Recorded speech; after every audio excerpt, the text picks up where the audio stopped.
नमस्कार स्टूडेंट, अब मैं आपको बताने जा रहा हूँ एक्सरसाइज 1.4 का क्वेश्चन नंबर 5। क्वेश्चन नंबर 5 भी बहुत सिंपल सा है। तो क्वेश्चन नंबर 5 अपन स्टार्ट करते हैं। तो पहले मैं आपको समझा देता हूँ क्या लिखा है क्वेश्चन नंबर 5 में। प्रश्न नंबर आपका 1 क्या लिखा है। प्रश्न नंबर 1 में दिए प्रत्येक समुच्चय युग्म का सर्वनिष्ठ समुच्चय ज्ञात करो। क्या निकालना है इसका, सर्वनिष्ठ समुच्चय की बात कर रहा है। ठीक है, तो सर्वनिष्ठ में याद रखना आपको ये उल्टा यू होता है, याद रखना ये, जिसको अपन इंटरसेक्शन या इंटरसेक्शन बोलते हैं। याद रखना क्या बोलते हो आप, इंटरसेक्शन। इंटरसेक्शन बोलते हैं जिसको। क्या लिखा, find the intersection of each pair of the set of the question above. तो क्वेश्चन नंबर जो पहला होगा उस क्वेश्चन नंबर पहले के जितने भी क्वेश्चन हैं उन सबको आपको इंटरसेक्ट निकालना है। और आपने इंट्रोडक्शन वाली क्लास ज़रूर देखना, उसमें ये समझ में आएगा। तो क्वेश्चन नंबर हम पहले पे आ जाते हैं। तो क्वेश्चन नंबर पहला जो दिया है, जो कि दिया हुआ है समुच्चय युग्म का सम्मिलित ज्ञात करके यूनियन निकालना। लेकिन हमें क्वेश्चन नंबर 5 क्या कह रहा है, इसका यूनियन निकालना है। ठीक है, यूनियन निकालना है इसका, बहुत सिंपल। इसका अपन को निकालना है, इंटरसेक्ट करना है बस। ठीक है, क्वेश्चन नंबर पहले की अगर मैं बात करता हूँ, क्वेश्चन नंबर पहला जो दिया है आपको, इसमें दिया है x की वैल्यू दी है करली ब्रैकेट 1 3 5 दिए, ब्रैकेट बंद हो जाएगा। उसके बाद y जो दिया है 1 2 3 दिया है। ठीक है, जैसे कि जो रियल क्वेश्चन अगर इसके फर्स्ट क्वेश्चन है उसमें आपको यूनियन निकालना, लेकिन क्वेश्चन नंबर 5 जो है इन सभी के सभी को अपन को इंटरसेक्शन निकालना। क्या निकालना, इंटरसेक्शन, जिसको सर्वनिष्ठ बोला जाता है। क्या बोला जाता है, सर्वनिष्ठ। तो अपन इसका सर्वनिष्ठ निकाल देते हैं, बहुत सिंपल सा है। तो x इंटरसेक्शन y और ये हो जाएगा। तो इसका अपन निकालते तो इसमें क्या होता है कि जो रिपीटेड नंबर जो होता है उसको नहीं लिया जाता, बहुत सिंपल सा है।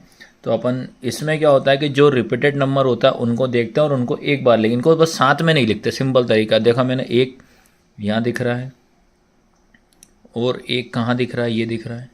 ठीक है, तो करली ब्रैकेट लगा दो, एक बार लिख दो।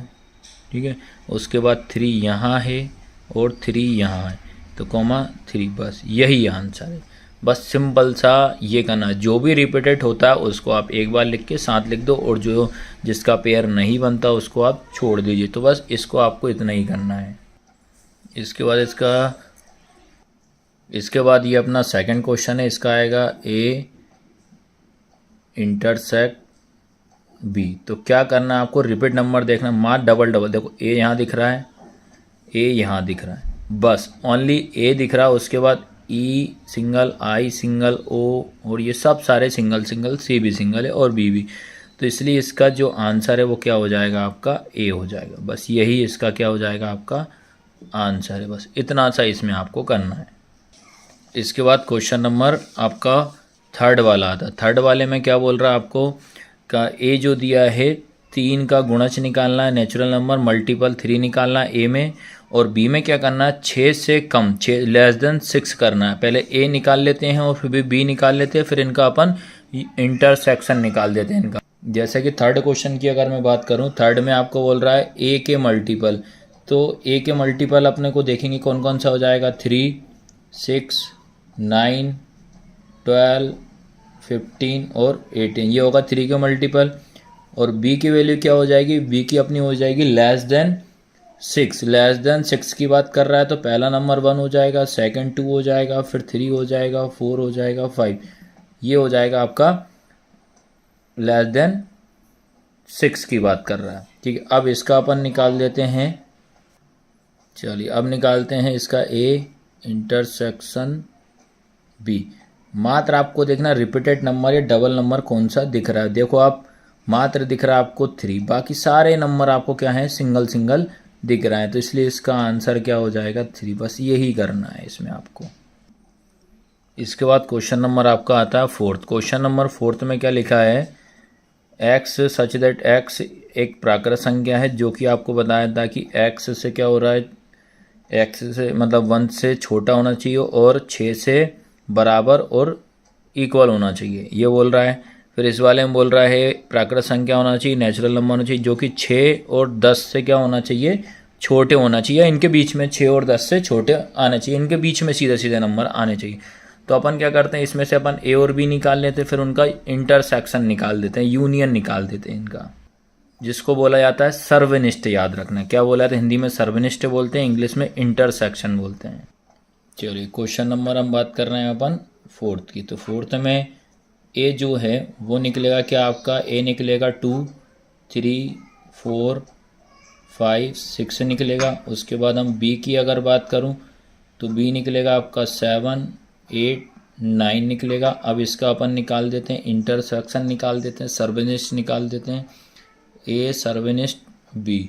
तो इसमें चेक किया 2 इधर नहीं है, 3 भी नहीं है, 4 भी नहीं है, 5 6 भी नहीं है, 7 ऊपर नहीं है, 8 नहीं है, 9 नहीं है। तो इसका मतलब कुछ भी नहीं है। जब कुछ भी नहीं निकलता है तो आपको रिक्त पद क्या होता है आपका 5 जिसको बोला जाता है। ठीक है, या तो आप 5 लिख दीजिए या एक करली ब्रैकेट भी बना के आप छोड़ के आ सकते हो, इस तरीके से भी इसको आप लिख सकते हो। बस आया सबको समझ में कि नहीं आया। फिर इसके बाद बात करते हैं, इसका लास्ट क्वेश्चन है आपका। लास्ट क्वेश्चन आपका इसमें है ये 5th वाला है फर्स्ट का, जो कि अपने को इंटरसेक्शन के द्वारा करना था। ये लिखा है ए इक्वल लिखा 1 2 3, बी इक्वल आपका 5 दिया, तो इन दोनों का अपन निकाल लेते हैं।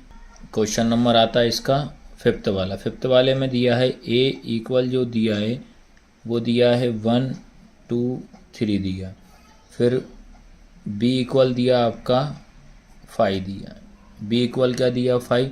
इसको सॉल्व कर देते हैं तो इसमें तो भैया कुछ भी नहीं दिख रहा है आपको, तो क्या हो जाएगा ए इंटरसेक्शन बी इक्वल कितना हो जाएगा, या तो 5 लिखिएगा या तो ये करली ब्रैकेट लगाइए। तो इस तरीके से क्वेश्चन नंबर 5 के मैंने सारे क्वेश्चन करा दिए। बस इसमें से डिफरेंस थोड़ा अंतर ये था कि क्वेश्चन नंबर 5 में जो था अपने क्वेश्चन नंबर 1 के सारे क्वेश्चन लेना था।